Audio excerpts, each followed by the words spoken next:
পরে আসি tofu 65 one of the কি বলো ওয়েল নোন কিবোর্ড আসলে। তো এইখানে কি রকম মড তুমি করছো সোফার? এখানে তিন রকমের আছে। এখানে হলো পি ফোম মড করা আছে, টেপ মড, আর হলো স্টেপস গুলো লুপ করা আছে। স্ট্র্যাপসগুলো লুপ করা আছে। অ্যান্ড তোমার এই ওভারঅল মডিফিকেশন প্লাস কিবোর্ড সহ কত স্পেন্ড গেছে? টোটাল আমার 36K আছে। 36K?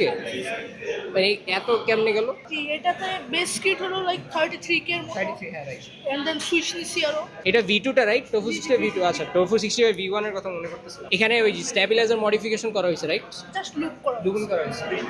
আর সুইচেস তো অলরেডি প্রিলুকড। হ্যাঁ, না সুইচেস হ্যাঁ factory loop. HMX mirror switch. এটা কি ডেইলি ড্রাইভার হিসেবে ইউজ করা হয়? জি জি, এটা সুইচ করি ইন বিটুইন, এটা ইউজ করি মাঝে মাঝে, অথবা M87 মাঝে মাঝে ইউজ করি।